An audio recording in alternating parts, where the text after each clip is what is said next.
Good morning, my Real News Midday TV family. Thank you so much for tuning in this morning, and I'm wishing for everyone a wonderful and a productive day. Please remember to leave a comment, like, and share. And in the news this morning for February 5, 2024, more skeletal remains found in Clarendon. The skeletal remains of a man were found during a search for him at Jackson Bay Beach in Portland Cottage, Clarendon, Sunday afternoon. The remains are believed to be those of 30-year-old Andre Mullins, otherwise called the Speckles, a fisherman of Shearers Heights in Portland Cottage.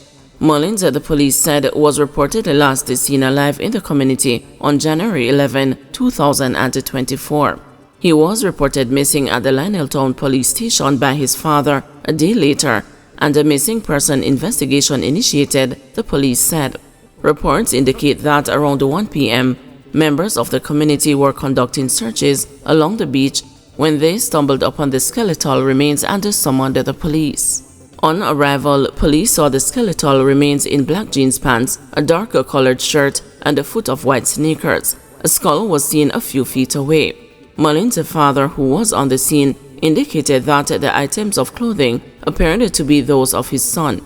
Police processed the scene and removed the remains to the morgue. It was the second set of skeletal remains found in the parish in as many days. On Saturday afternoon, the remains of 81-year-old Wilbert Gabidon, a farmer from Boghole District, were found at the Chocolate District in Clarendon. 55-year-old St. Catherine businessman hit with multiple gun-related charges. A 55-year-old St. Catherine businessman has been arrested and charged following an incident at his home on Wednesday, January 31. He is Barrington Williams of Parkway North, Passage Fort in Portimore, St. Catherine. Williams has been charged with shooting with intent, assault at a common law, unlawful wounding, using a firearm to commit a scheduled offense, and unauthorized possession of firearm and ammunition. Reports from the Portmore police are that about 2:15 p.m., Williams and a relative residing at the same address had an altercation during which Williams allegedly used his licensed firearm to hit the man to the left side of his face. He also allegedly shot at the man. A report was made and Williams was subsequently arrested and charged. His court date is being finalized. Bail denied for defendant in December 10 shooting death. Nigel Madras Bailey, the St. James man, charged in connection with the December 10, 2023 shooting death of 42-year-old Kemar Henry, has been remanded until March 26, following the St. James Parish Court's rejection of his lawyer's bail application last Wednesday.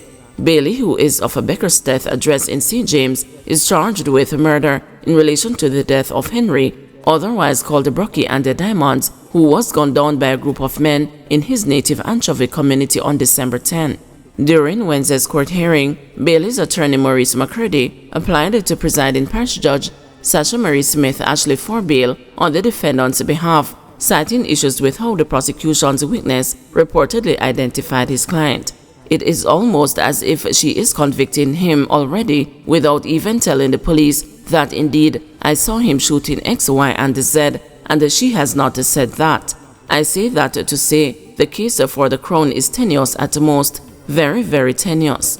I am confident that when the matter is so called for trial and I will appear for Mr. Bailey, we will test these things, said McCurdy. But in rejecting the bail application, Ashley noted that one mitigating factor against Bailey was that he was reportedly held in St. Catherine following Henry's murder. This is a matter that occurred in the afternoon, so lighting is not an issue, and the Crown is relying on circumstantial evidence to establish that you are responsible for the death of Mr. Henry. They are saying that the evidence comes from a credible source because it's someone who knows you, Ashley explained directly to Bailey. The Crown is also saying that though you would have resided in Beckersteth, St. James, you were found more than a month later in a St. Catherine district, and this raises the real possibility that you are a flight risk. I have listened very carefully to your attorney, but at this time, this court deems you unsuitable for bail. You are remanded in custody, Ashley added. Subsequently, McCurdy voiced his intention to appeal the refusal of bail for Bailey and asked that the judgment be granted to him in writing to that end. The matter was then set for March 26 to allow time for the prosecution's case file to be completed. According to the allegations, on December 10, Henry was among a group of people in the Anchovy community when they were approached by men traveling in a Toyota Axio motor car. Bailey and his accomplices reportedly exited the vehicle and opened gunfire, hitting Henry in the head before making their escape. The police were summoned and Henry was transported to hospital where he was pronounced dead. Bailey was apprehended by the police during an operation in Kittentown, St. Catherine on January 4 and was subsequently charged with Henry's murder. He was also charged in relation to the October 24 murder of 41-year-old Chef Owen Morris of a Tank Road address in Cambridge, St. James. However, that matter was not before the court on Wednesday. Allegations relating to Morris's killing are that he was standing at a business establishment in Cambridge when a white Toyota Fielder motor vehicle approached.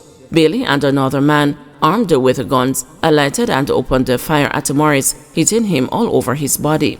The men escaped in the waiting motor car and Morris was assisted to hospital where he was pronounced dead.